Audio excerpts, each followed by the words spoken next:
Op deze prachtige, typische Engelse, warme, regenachtige middag zit ik in een pub in Londen met Yannis van Foals. Hello, how are you doing today? Hi. Yeah, I'm good, thank you. Yeah. We're at this beautiful pub, the Old Nun's Head. Is this one of your favorite bars? Yeah, it's one of my favorites. It's one of the local pubs.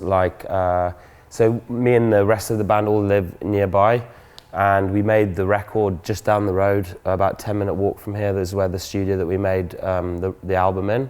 And I actually wrote quite a lot of the lyrics in this pub. So after the days at the studio, I would walk back here to have a pint, after a long day at the studio. So there's a few different pubs around this neighborhood that I just wrote all of the lyrics on both part 1 and part 2. Were all written in pubs around here. Oh really? Because how does that work for you with focusing? I mean, while you're at a pub and it's loud. It was quite strange to write essentially in a public realm, because normally lyric writing can be very private and isolated. Every time I'd look up from the page in this context, I would be looking at peers, and people drinking in what is a quintessentially British environment. I wanted to make the record about the outside world. Writing it in the outside world and next to people helped me stay in that place. I had to think of the video from The Runner because, also graphically, what's going on in that video, because it's so insane and how it's made. It's beautiful.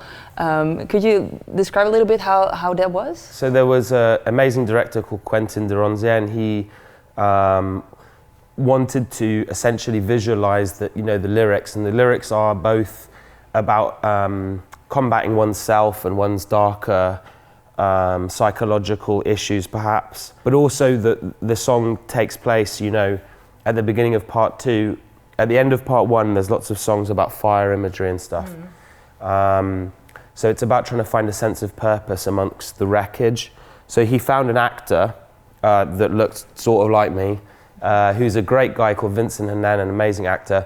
And essentially we fought each other in a variety of scenarios in Lithuania. And in the video, I win my own individual personal battle.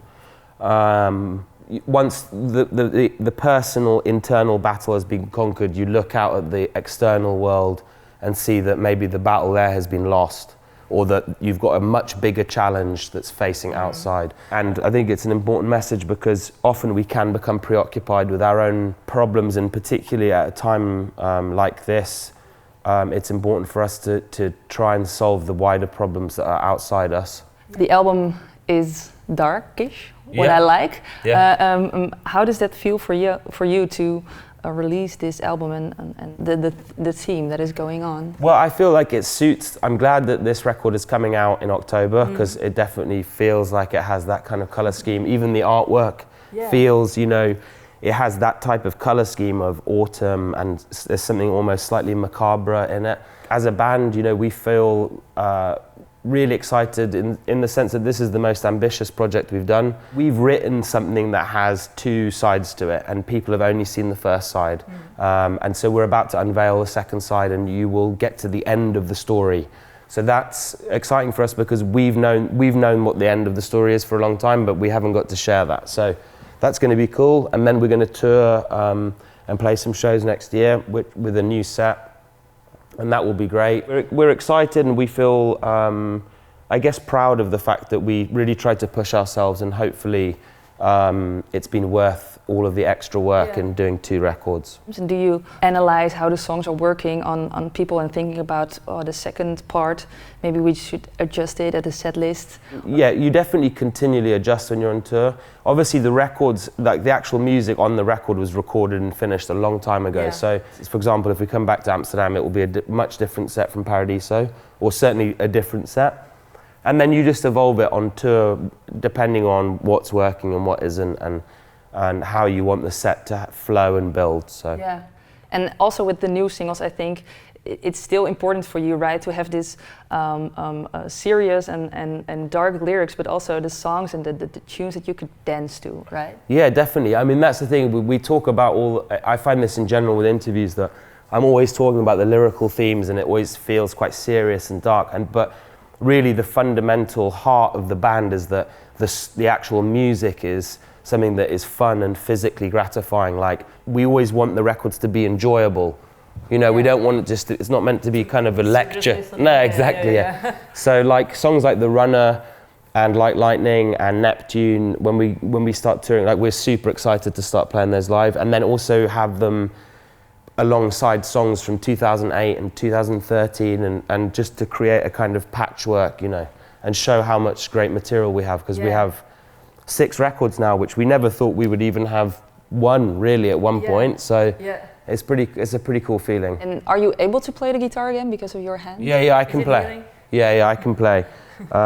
It's been about a month now, but I can play guitar. I've lost some feeling in my finger, but hopefully it'll come back. I'm like doing physio and stuff, but so it could have been worse. Yeah, I could have cut a tendon, and then it would have been a real problem. Yeah, because I heard about the Greek fight. That was... Yeah, it wasn't really a fight. It was more, but yeah, my cousin had a knife and was going. We're blood brothers, you know, and I went to stop him, and then so it was more of an accident than a fight. But it was pretty bad, and I was in a very remote area of Greece where there's not many medical services, so I was lucky even to get stitched up. And when you spoke to my colleague Frank a couple of months ago, you've talked about the first album, and then you told us that "I'm Done with the World" was your favorite song of the record back then. Yeah, you did. Okay. Yeah. So what's your favorite song from the second part? Part 2. It's either between Into the Surf and Neptune, and I'd probably say Neptune at the moment, which is the last song on the record. It's like 10 minutes long. I feel like lyrically, it's one of the best, and I love the kind of the improvised passage in the middle of it. There's a good few minutes that was us just literally leaving the microphones on in the studio, and we decided to just jam something. And that's what it is, and we didn't edit it, we didn't change anything. It was just a moment of spontaneous inspiration, and to capture that on an album is quite rare, I feel like. So that's probably my favorite. Yeah. Do you feel nervous at all for releasing albums? We want people to like it. We want for it to be something that is meaningful and matters to people. So you definitely get nervous and just excited generally about releasing new music. It's the thing that's the most fulfilling, you know? Like, shows are so fun, but it's kind of like when you put a record out, that's going to be around forever in a way. So yeah, I definitely get nervous, and definitely feeling like we just want people to hear it, and hopefully people will really listen to it. That's the main battle these days, I think, is to actually get people to actually listen. From the beginning to the end, without shuffling or the playlisting on Spotify. Yeah. Or even just listening to a track all the way through rather than skipping after 30 seconds. So hopefully people will listen. Yeah. Thank you very much. Thank you for your time.